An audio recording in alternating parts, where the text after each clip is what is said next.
Okay, final set together with former Congressman Ronald Singson. Welcome back again, Cong. Thank you. Ronald. And ito, final set na tayo. Congressman, malapit na ang 2013 elections. Gusto naming malaman ngayon, and of course, ng ating mga televiewers, ano ba ang plano mo? Do you have plans of running again to any positions? Alam mo yung mga politiko ngayon, no? Aga ng filing. October yan, October.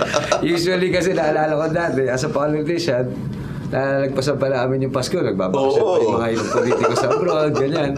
Pahinga mo na. Ngayon, pag nag-file ka ng October, abutan ka ng Pasko, magastos para sa mga politician ngayon. So anyway, para sa akin, wala pang plano.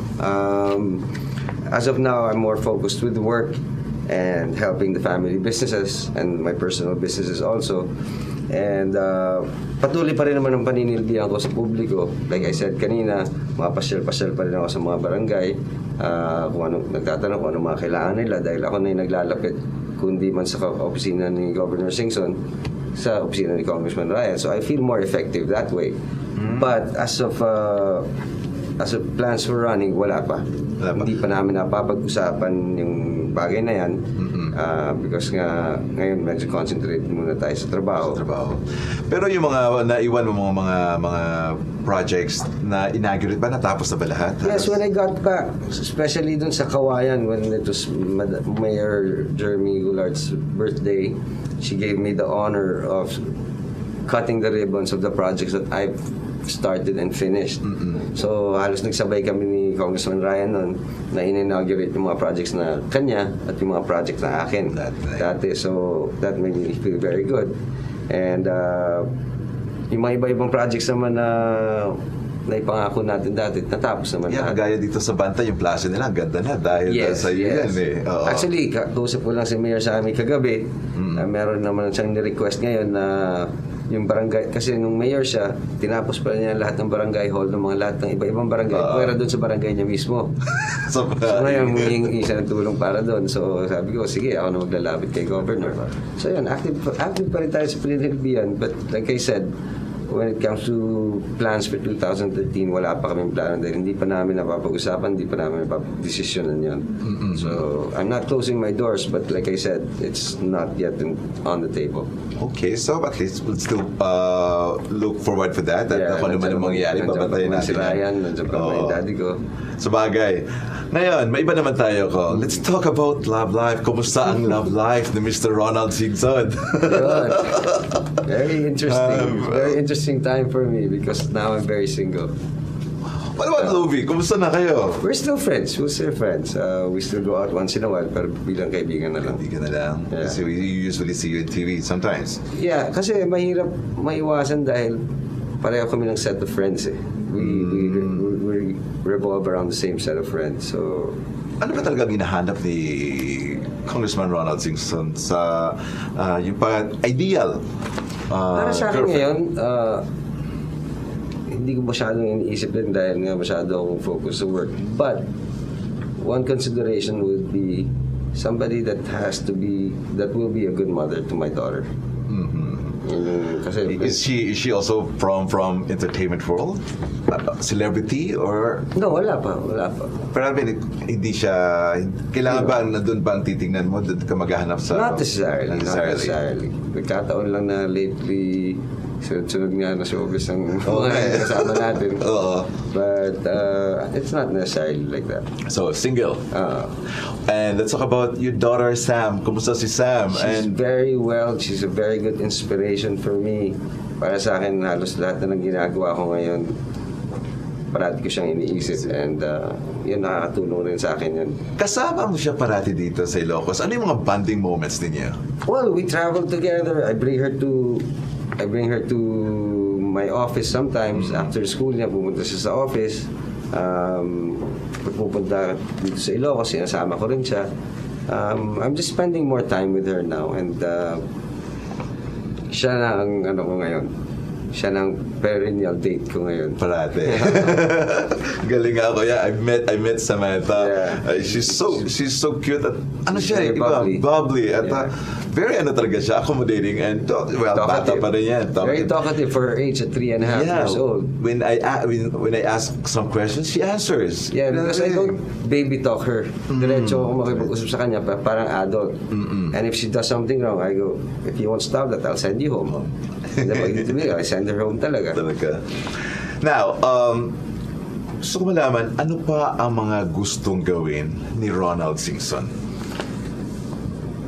Aside from personal success, of course, like katulad sabi ko, nasa puso ko pa rin ang paninilbihan, I'd like to see Ilocos Sur become an industrial province. Gusto kong mag-succeed ang Ilocos Sur, mag-move forward in terms of economy, in terms of industry and tourism.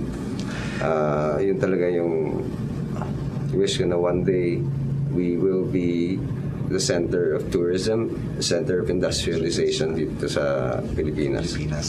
Marami talagang potential. Maraming potential and madami tayong opportunities, especially yung sinasabi ng aking ama na with our close ties with the Chinese market, and hopefully we get the support of the Chinese investors dahil sa proximity natin sa China, yan makakatulong na malaki sa atin. That's true.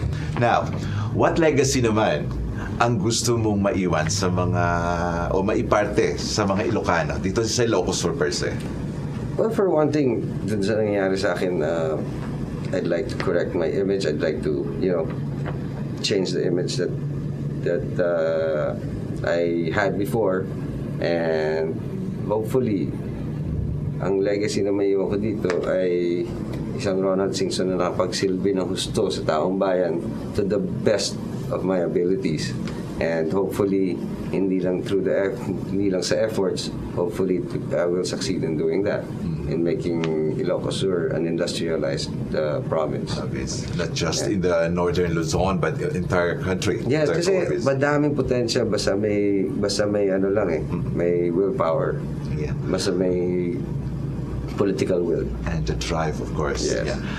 Now, ito, may gusto ko tanong dito. So, what do you want to tell yourself now? Now, I'd like to remind myself of the trials and the mistakes that I've done before and make sure that I don't do them again. Not only yung nangyari sa akin sa Hong Kong, but even the simple lessons in life, everyday lessons. Every day is a challenge for me. Every day is a learning experience, and as long as you learn something every day, you don't stop growing. You don't become stagnant. It's all good. Good. And now, Congressman, any message sa lahat ng mga taga-Ilocos o mga Ilocanos, yung mga nagmamahal sa iyo at lahat-lahat na sila ng mga viewers natin? Well, una sa lahat, thank you po sa inyong warm welcome sa akin. Kukunin ko na itong opportunity na humingi ng paumanhin sa mga pangyayari. At the same time, nagpapasalamat po ako sa inyong lahat, sa lahat ng mga naniwala sa akin, lahat ng mga nagtumulong sa akin, lahat ng mga nagpapatuloy na nagsusuporta sa akin, at sa lahat na nagdasal para sa akin nung nawala ako. Maraming salamat po. At asahan niyo po na isang bagong Ronald Singson na makikita niyo, better Ronald Singson. And asahan niyo rin po na iikot pa rin ako sa inyo, papasyal sa mga barangay. Maski bilang isang pribadong individual, tutulong pa rin ako pag sa mga proyekto na ilalapit natin sa opisina ng Congressman Ryan, sa opisina ni Governor Luis Chavez Singson. So asahan niyo po yan na ang inyong lingkod ay patuloy na maninilbihan sa inyo. Thank you so much at kami pinaniniwala rin sa inyo. Cong, para sa iyo, isang magandang, para hindi mo kami makalimutan, para babalik ka pa ulit, di ba? Thank you. This is not just the last, ha? Babalik ka pa rin. I hope so. Babalik ka pa rin. Thank you so much, Congressman. Mga kaibigan, there you have it, Congressman Ronald Singson, or shall we say former, pero at least Congressman pa rin kasi tawag because the Ilocano really loves you so much. And with that, sana tayo rin po ay may natutunan tayo dun sa mga isinalaysay ni former Congressman Ronald Singson sa atin, at sana po ay kumbaga ay itatak nyo rin sa isip ano nga ba ang gusto ni Congressman Ronald, diba? Ang ganda, all you have to do is just approach him. Sa mga kailangan niya, handa naman siyang tumulong sa inyo. Yun nga lang, basta kaya yung mga hinihingi ninyo. Hindi naman pwedeng lahat na lang maipagbigyan niya. Siyempre, kailangan niya rin niyang tingnan. At just like what he said, wala man siya sa posisyon, wala man siyang katungkulan sa lokal, kahit a private citizen like him, ayan kasi kumbaga sabi nga niya, it runs in his blood na yung mga public service na yan. So there you have it, isang maganda, makulay at isang masayang linggo na naman po dito sa talk show that talks about controversies, issues, and lifestyle. Thank you sa aming mga sponsors, thank you sa aming mga viewers. Ito po ang Let's Talk, magpapalik po kami. Ako po si Derek. Bye everyone. Thank you. Thank you, Derek. Thank you so much, Go. Thank you.